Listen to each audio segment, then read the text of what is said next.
Bonjour Olivier. Alors, ça fait une semaine que tu voles aux States. Comment ça se passe?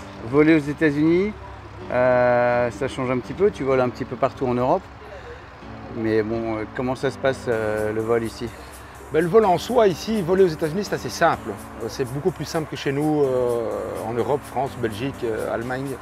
Disons que ce qui est le compliqué, c'est la radio. Il faut avoir vraiment l'oreille parce qu'il faut les comprendre. L'accent, ils parlent très très vite. Donc, mais si tu leur dis que tu es européen et qu'il faut parler plus doucement, ça se passe généralement très bien. Mais sinon, pour les longues navigations et tout ça, il n'y a vraiment pratiquement pas de zone. Tu peux monter jusqu'à 18 000 pieds ici sans parler à personne. Donc ça, c'est assez facile. Et voilà, il faut faire très attention dans la région où nous sommes ici. Et puis là, je dois voler demain vers l'Arizona, donc ça c'est loin. C'est les météos. Les météos, c'est des gros orages comme on n'a pas chez nous. C'est vraiment impressionnant. Ouais. Et donc là, tu es ici pour faire les démos pour JMB. Tu as volé toute la semaine. Tu as fait voler combien de pilotes américains? Je dois compter là, je dois être entre 50 et 60 pilotes américains. Donc j'ai eu un peu tous les niveaux. J'ai eu des non-pilotes aussi qui viennent un peu voir. J'ai eu forcément beaucoup de pilotes, généralement des PPL. Donc le niveau est bien, ça se passe bien, ils sont assez prudents. Ce qui m'a un petit peu plus surpris, c'est qu'ils ont très vite peur d'un nuage, tu vois, alors que chez nous, on va aller à côté. Ici, ils sont assez prudents. Le niveau est bon, bien sûr, donc ça va. Puis j'ai eu des pilotes d'F-16, F-22, F-35. Évidemment, là, on est dans du... Là, ils adorent tous le VL3, ils adorent.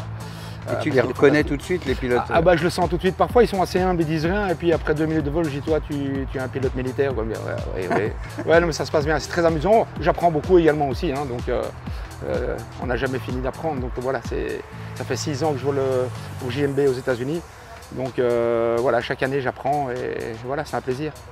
Et tu disais, en 2016, tu es venu avec ton propre VL3 par la route du Nord. Accompagné par mon ami Serge et Harald, 2 VL3. Et on est parti de France, même de Calais pour la douane, et puis l'Écosse, l'Islande, le Groenland, le Canada, avec un 912 à l'époque. C'était long. Tu avais un canot? Obligé, donc contrôler avant de partir de l'Écosse, donc tu dois avoir un canot, une combinaison spéciale, radio, satellite, et de quoi tenir avec un peu de flotte quand même à boire, je précise. Et voilà, mais c'est pas un vol très compliqué. Ce qui est compliqué, c'est d'avoir les bonnes météos. Il faut être sûr, parce que si tu arrives au Groenland, tu ne sais pas faire de météo.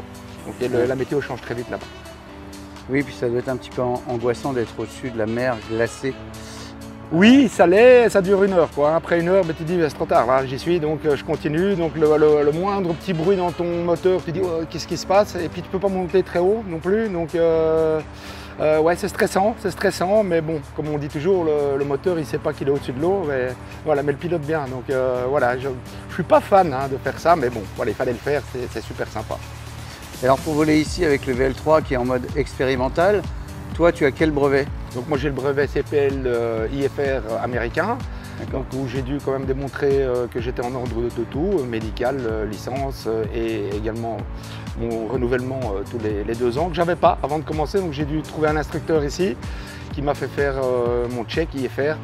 Et je suis passé en 1 heure, voilà, ça s'est très bien passé, j'étais très heureux de voler en VL3, on a fait en VL3, donc voilà, pas de problème. Et ici on peut voler en IFR avec un VL3 On peut voler en IFR avec un VL3 pour autant qu'il soit équipé IFR, donc les doublons doivent être dans l'avion, mais c'est sans problème. Je t'ai dit, ici c'est super facile, beaucoup plus facile que chez nous. Ouais, c'est un peu le pays de l'aviation. Ça l'est, ça me fait penser aussi à l'Australie, c'est pareil, j'ai volé là-bas.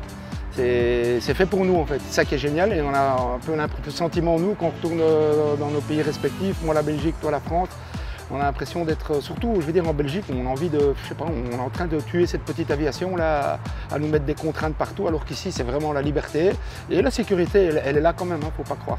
Oui.